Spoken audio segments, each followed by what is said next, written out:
Hey, what's up? This is TJP, and you're listening to the 3 Count Podcast. When in it, an unbelievable weight that you might hate, but you can't even Dang, high pass, we trying that drag ball that. Now entering the ring. Welcome everybody to another great edition. The 3 Count Podcast presents Now Entering the Ring. I'm your host, Clifford Red Dog Miller. And like always, I'm the one that leads you on your expeditions. But it's not about me. This is Now Entering the Ring, which means one thing. We have a special guest for you. This man can be found at Invictus. You can find him at New World Wrestling. You can find him at Lucky Pro. And you can find him at House of Hardcore. He is the great. He is the reason why we're doing this show on a Monday, because not just like your man crush Mondays, this is the man, hashtag MCM, Mucho Chris Moljo. Hashtag MCM. I don't know if you can hear that. Favorite man crush. Every day and twice on Monday. What's up, nerds? It's your boy, hashtag MCM, Mucho Chris Moljo. Everyone's favorite man crush every day and twice on Mondays. And MCM loves playing his theme song whenever he's on a podcast. So, Cliff, thanks, bro. Thanks. Hey, thank you, just like one for coming on the show, man. I really appreciate this.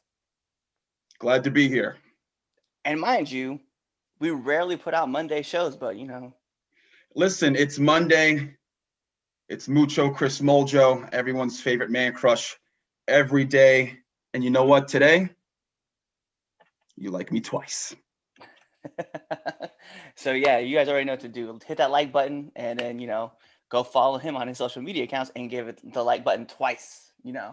Let's get it started. Go, at Mucho Chris Moljo on Twitter and at Mucho Chris Moljo on Instagram. So let's get into this, man, because like I said, like we definitely are having a lot of fun. And I just want to know, who is Chris Moljo? Who is Chris Moljo? I mean, Mucho Chris Moljo and Chris Moljo are one and the same person. So hashtag MCM is Chris Moljo. Mucho Chris Moljo is Chris Moljo. So growing up, MCM was a huge fan of WWE. Grew up in the 90s with the Attitude Era and just was drawn to that television screen, especially the Heartbreak Kid, Shawn Michaels, and D-Generation X. That's what really got me hooked into professional wrestling as a fan. And it just grew and grew and grew. Eventually that went a little ways. MCM found football, played some collegiate football at SUNY Cortland, played some semi-professional ball in Watertown, New York for the Watertown Red and Black, and eventually found his passion again with professional wrestling and decided to give it a go. Been at Team 3D Academy, going to be 5 years I've been training at Team 3 Academy with Bully Ray, Tommy Dreamer, and Randy Shawn. So you know what? It's an amazing experience, and I can't wait to keep working. Yeah, I was gonna say I've seen like your guys' class that you guys had that was attached with Team 3D. So like, yeah, I was like, damn, there's a lot of great wrestlers in this group. Yeah, we got an awesome group. We got like 15 people in the school right now, maybe even more. But some people you may know: Wrecking Ball Legursky. You have Gio Galvano, the soccer nerd himself. Low Life, I'm sorry, not Low Life anymore. Danger Hawk, Dennis Morgan. Who else we got? Clipper Jones. All these people I'm saying right now have been on Invictus Pro Wrestling before.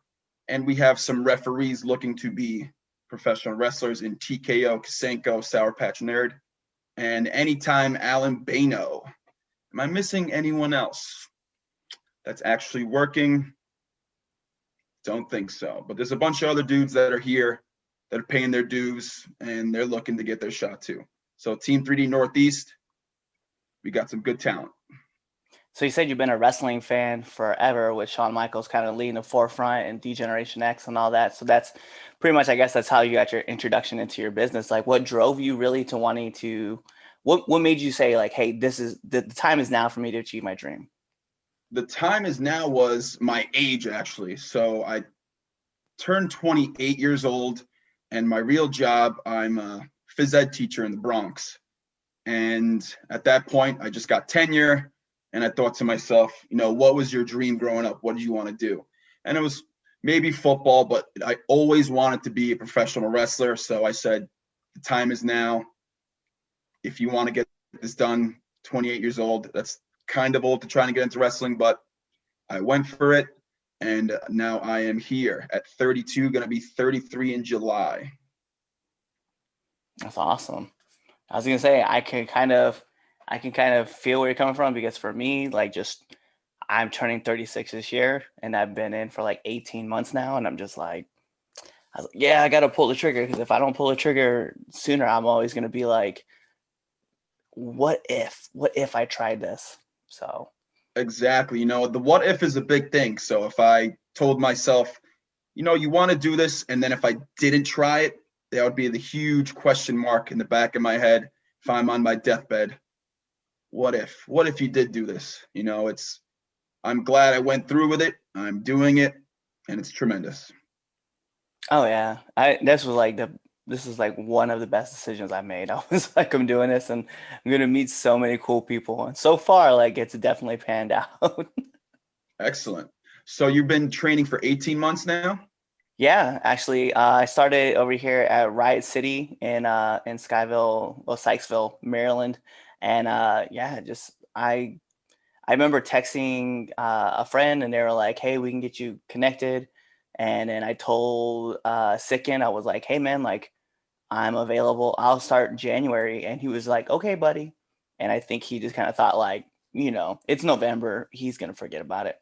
Sure enough, first weekend of January, that I was helped setting up a ring, and like learning how to how to move everything around, how to like tighten up the ropes, how to like place everything together. And then since then, it's every weekend I've been in and out, just like training. COVID hit at the most appropriate time, where Yeah, it's that like, sucked. COVID was a big downer on the wrestling business, the whole world actually. But it's just it's going to be 5 years in July. But I mean, I lost almost 7 months in training, so it's like, am I really 5 years into the business now? So it sucks, but things are looking up. We're moving forward. I've done plenty of shows so far in 2021, and can't wait to do some more. So full yeah, speed ahead for #MCM.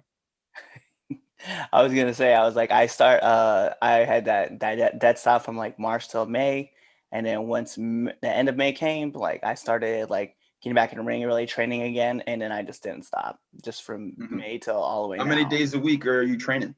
It depends on the week. It's usually like two, 1 or 2 times a week. Just usually on the weekends is usually when I'm trying to get in, but Okay. like, I'm in the gym like 5 times a week too, so it's like I'm trying to always That's a grind and big get part of better. it too. In-ring training is a lot of it, but what you do outside that ring as well, that is going to push you to the next level. So And that's what keep that's doing it, man. Keep doing it. and that's where this podcast came from too. Like, I know, like, I think I've told this story at least 20 or 30 times, but like, when COVID hit, like, me and Chaz, we were just kind of like, we were trying to continue growing in the business, but we didn't really know what we could do. So we decided we were going to open up this show, and we brought on Big Trouble Ben Bishop, who was our first guest. And so we talked to him. Oh, Big Trouble Ben Bishop, my man. 6', 12 inches, 15% of a metric ton. #MCM, Big Ben. We are #mucho trouble. I like it. And yeah, so we brought him on, and we asked him questions about like training and what he's been doing and stuff. And then we realized, like, we had this like crazy opportunity to ask people about like their experiences and like how to get the show, or like just ask advice like in a ring wise. And like, next thing we know, here it is, like it's been a little over a year that we've just brought on all like people and just asked them for advice. We brought on all sorts of veterans and like take notes. So as much as you can do like in ring work, you can also be doing the same out of ring work. And like, so you see, like, we're always asking people like for advice. Good stuff, man.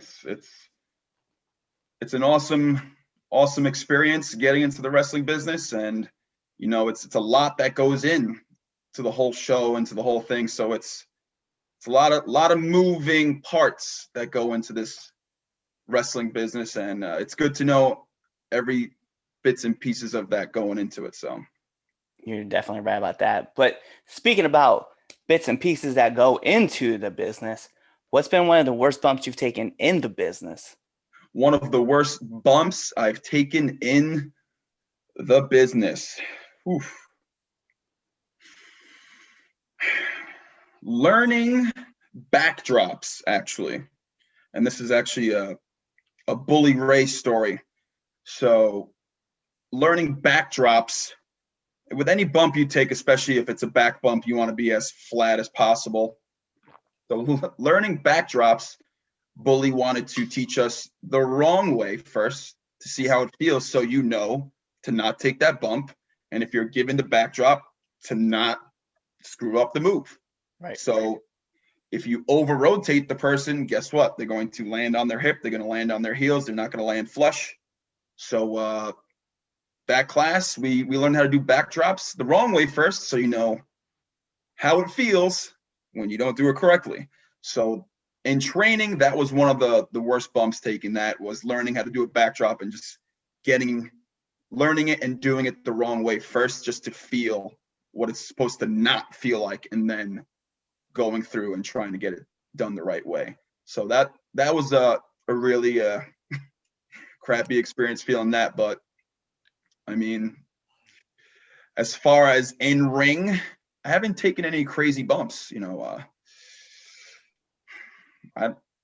No crazy bumps that I've been like, oh wow, that really hurt as far as in ring work. But learning backdrops, that was the one that I'm like, okay, yeah, I don't want to do that. If I'm going to do this, I want to do it correctly. So.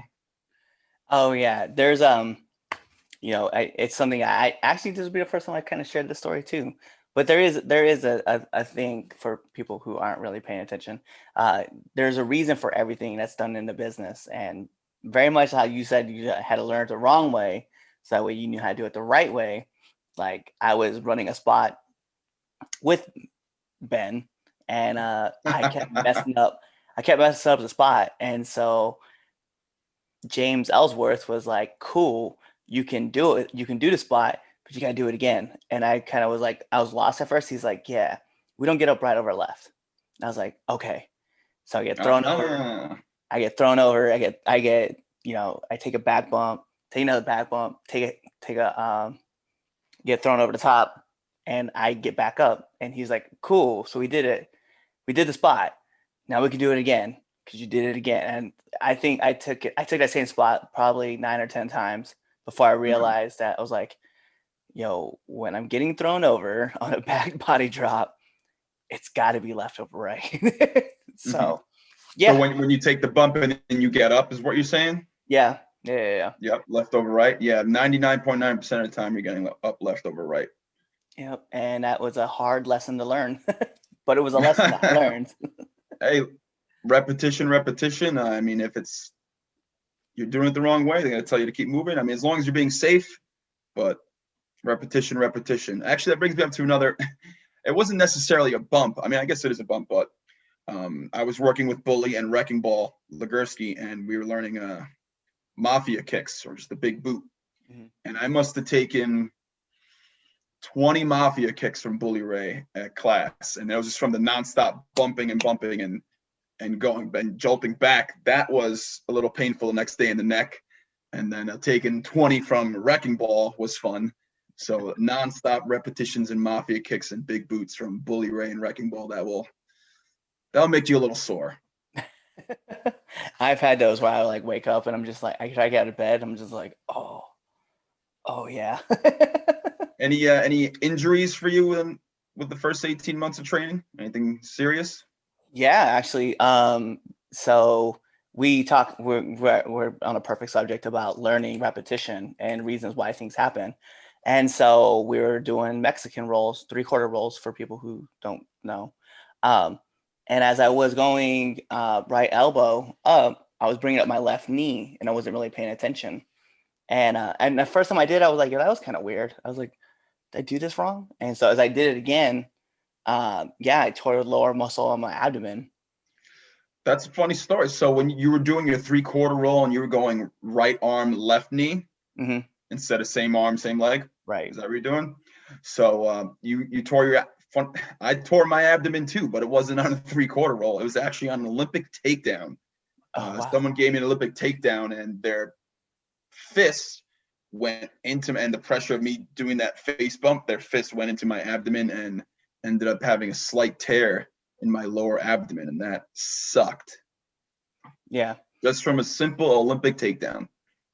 And it's something to be told, like, we talk about, and it was crazy because, like, you know it immediately too. That was like the worst. Like, I couldn't stand up, I couldn't sit down. When I was sitting down, it was fine, but when I stood up, I was in pain.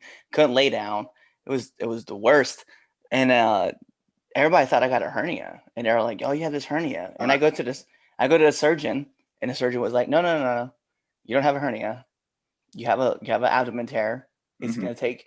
And he said it too. He was like, "It's gonna probably take about 6 to 8 weeks to heal." But at that time, it had been about 5 to 6 weeks, and I was actually starting to feel a little better.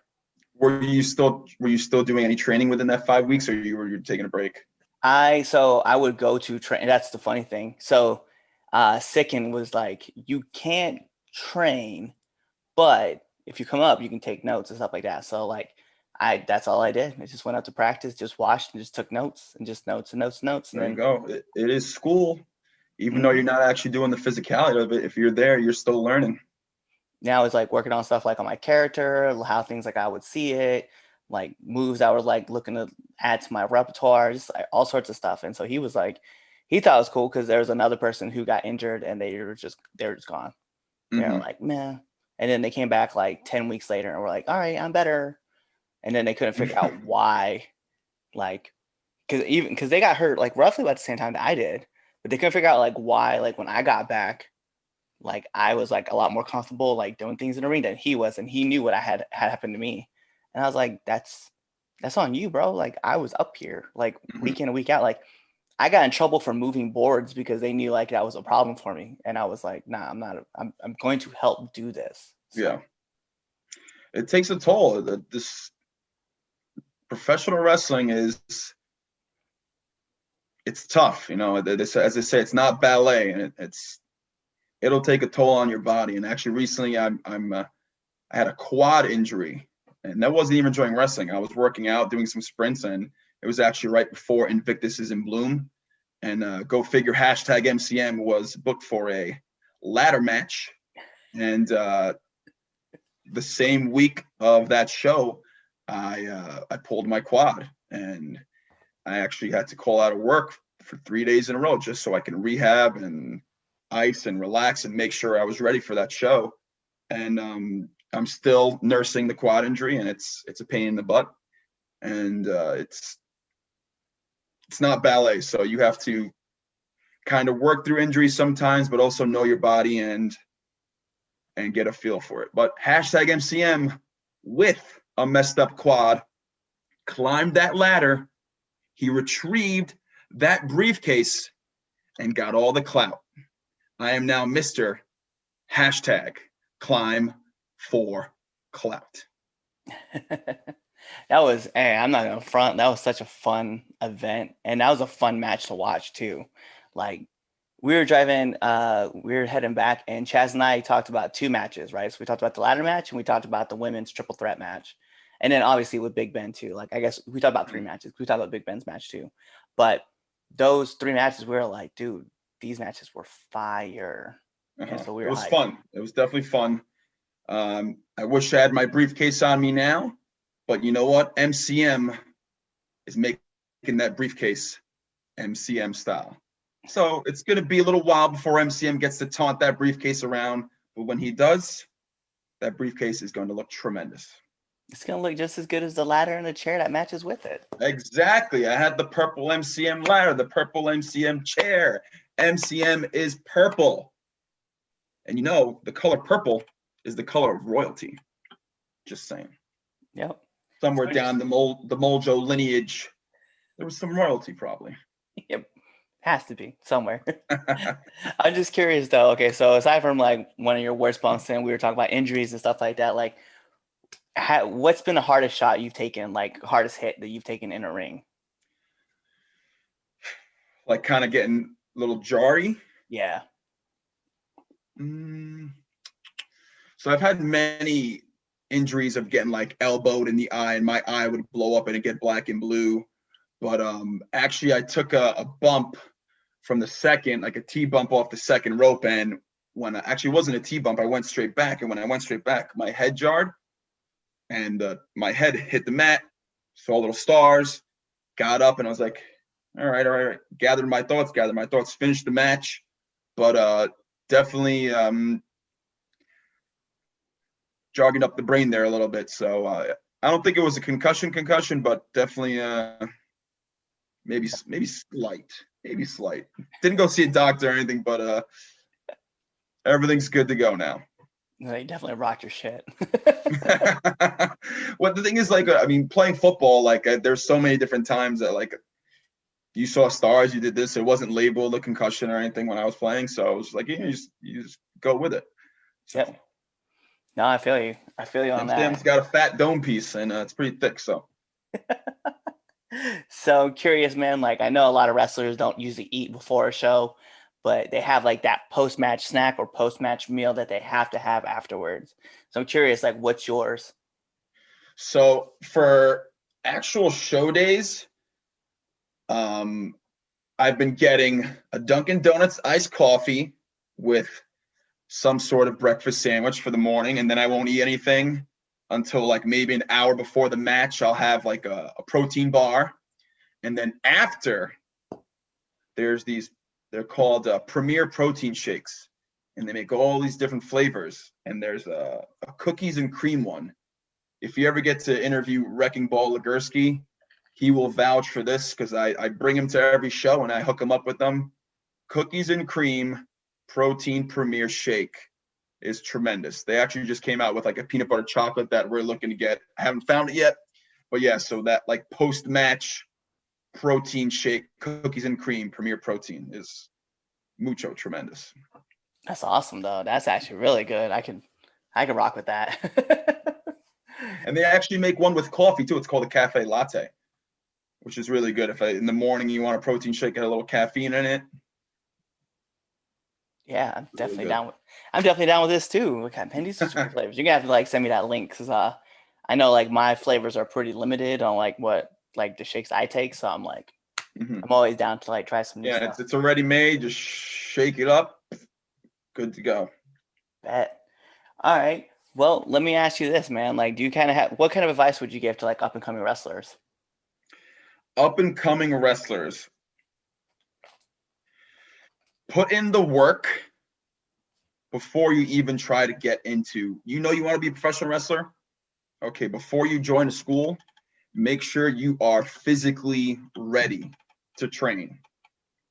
You're going to be that much better off going into training if you are already in shape compared to, oh, I'm watching WWE on Monday night. I can do that. Let's go to wrestling school. You show up and you're doing 2 minutes of drills and then you throw up. So people up and coming, if you're training, before you even think about training, make sure you are in great shape before you get into that wrestling school. And for people who are in wrestling school right now, you have 2 ears, you have 2 eyes, you have 1 mouth. Utilize these, and keep that shut. Those are all great advice. That's all great. Because that's one thing I've been like learning a lot, like just watching people like even in training, which is crazy. Like our head trainer will start talking, and like some people will like want to throw in their 2 cents. I'm like, whoa, like sit down and shut up. Listen, listen, listen. 2 ears, 2 eyes, 1 mouth. That. And then last heavy question before we get into the second best part of the 3 Count podcast. I gotta know, man, one do and one don't of the locker room. One do and one don't of the locker room. In my experience, one do, shake everyone's hand. Make sure you say hello to everyone that is there, whether it's someone that's just setting up the ring, whether it's someone that just take pictures. If they're there, at least acknowledge them, say hi, because you never want to be disrespectful. This business is all about respect. So be respectful, at least acknowledge, fist bump, handshake, whatever it is, say hi. Don't be the guy that just goes to their spot and doesn't say hello. So that's definitely a do. And going with the don't be the guy that goes in, or girl that goes in and doesn't say hi and doesn't at least acknowledge the people that are there. So do, shake everyone's hand. Don't be the person that doesn't show their respect. This is super true. It's super true. I've actually watched people like just catch flack just for like not saying hello. The other one too, like something I noticed too, and it was something like I was talking to Chaz about too. We left, and I was like, did we say bye to the ring crew? And he was just like, yeah. I was like, You did double we? guess yourself. You're like, oh, Yeah. did I do that? I was like, It's like when you leave your car and you lock your car, you go down like 2 blocks, you're like, did I lock my car? You just think about like, did I do that? Did I do that? Did I do that? And you have to double check for yourself. yeah. And he was like, yeah, we did. I was like, are you sure we did? He's like, well, now you got me guessing. I was like, we probably did. I hope we did.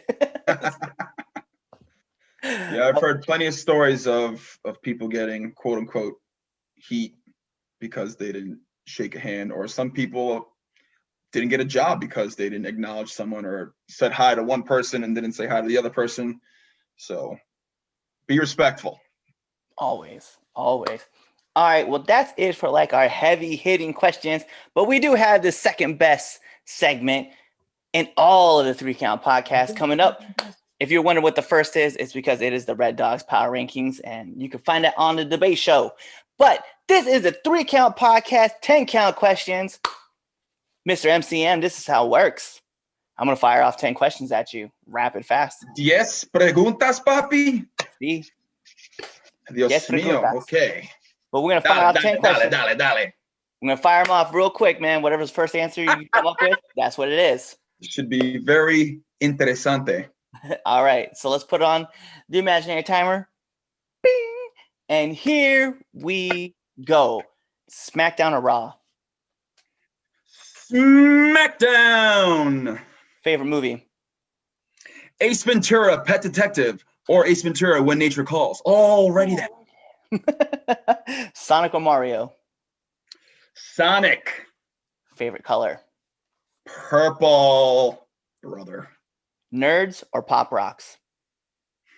I love calling people nerds, and Nerds candy is tremendous. Favorite cartoon? Favorite cartoon? Rugrats. Yo, let's go. Batman or Superman? You got to go The Dark Knight, Batman. Favorite podcast? Favorite podcast? Busted Open. Busted Open is a great podcast. Tremendous. Non-wrestling podcast? Chus and Ceballos, DJ group. Okay. Nominate one person that you want to see on this podcast. I would love to see Wrecking Ball Legursky. Bet. Smash. Calling you out, Wrecking Ball Legursky.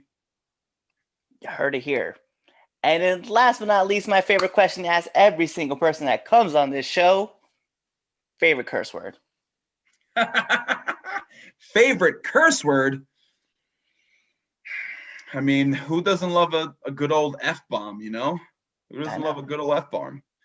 But let's see. Yeah, I'd go with the F-U-C-K, you know, that word right there. Listen, we can fucking say it. It's no problem. This podcast legit goes out with an E rating because we tell everybody this is explicit as shit. Oh, wowzers. Well, yeah, you can complete a whole sentence using that word, which is pretty crazy. I tell people all the time, I was like, if you go to YouTube and look up the history of the F word, best 3 minutes of any video I've ever seen. I think there's a whole what is it on Netflix? A devotion to like pretty much curse words, like a whole like series on it. And I'm pretty sure the F-bomb is on there for at least an episode. Has to be. Yeah, it's on Netflix. It's the history of swear words with Nicolas Cage. Yep, that's the one I was thinking about. All right, so you have a favorite curse word in English? How about in Spanish? Yeah, I know it's not the right dialect, but it's cool with me. I don't really care. But when I look at someone, I'm just like, yo, chingase. So this could mean many different things, but I love the word. And sorry for my friends who are watching this who are sorry, pendejo. Pendejo. There you go. Don't be a pendejo. If my buddy Anthony was on here right now, his favorite word, if I ever get under his skin, his name's Anthony. Everybody knows Lou, but whenever I piss him off, I just see puta just get put right out there. That's a classic. That's up there. That's got to be up there. All right, great words. But that is it for our 10 count questions, man. So all I need from you is to let our viewers and our listeners know where they can find you. All right, nerds. So you can find hashtag MCM on Instagram at Mucho Chris Moljo and on Twitter at Mucho Chris Moljo. If you want an excellent MCM shirt, slide into hashtag MCM's DMs and I can hook you up. Looking to possibly get on Pro Wrestling Tees, so watch out for that. But if you want an MCM shirt, you got to slide into my DMs. I have the black MCM shirt, and I also have the Macho Man inspired Mucho MCM shirt with me in the glasses, slapping my elbows, baby. And I actually love this shirt. This shirt, the fabric on the shirt is just tremendous. So I highly suggest picking up this shirt right here. I've worn this shirt out and people think it's actually the Macho Man shirt. That's how tremendous it is. I think you wore that at Invictus. I'm sure I did. So the big hit is the all black MCM WCW inspired logo. So you can get it in black. You can also get it in purple. There you go. And there you go. You guys can contact him. You can pick up his merch. But that is it for the 3 Count Podcast presents Now Entering the Ring. I'm your host, Clifford Red Dog Miller. But like I said, it's never about me. It's about who's now entering the ring. And you see him right there, hashtag MCM, Mucho Chris Moljo. And you guys know what to do. Tune in to this episode and be there. Or you just wait till the end. And then, our next episode is going to be on. So check us out then. Beat it, nerds. What's going on, 3 Count Nation? I'm Clifford Red Dog Miller with the catchphrase. But what I really want to do right now, go to twitter.com, right? Go over there, find us at the 3count_pod, give us a follow, give us a like, give us a comment. We want to talk to you guys. Go to IG at the 3 Count Pod. Give us a like, give us a follow, leave us a comment. We want to interact with you. Go to youtube.com, give a subscribe, turn the bell on, turn the notifications, leave a comment. We want to talk to you. Go to anchor.fm/the 3 Count Podcast, and in there, you can leave us a message, and we will talk to you. Basically, what I'm trying to tell you is that we want to talk to you. We want to have fun with you guys, and we love listening to what you guys have to say. Also, one thing I need you to do for me, the 3 Count Podcast also has merchandise. At ProWrestlingTees.com/the 3 Count Pod. Please go buy our t-shirts. We love you guys, and we hope you love us too. So show us some support, please.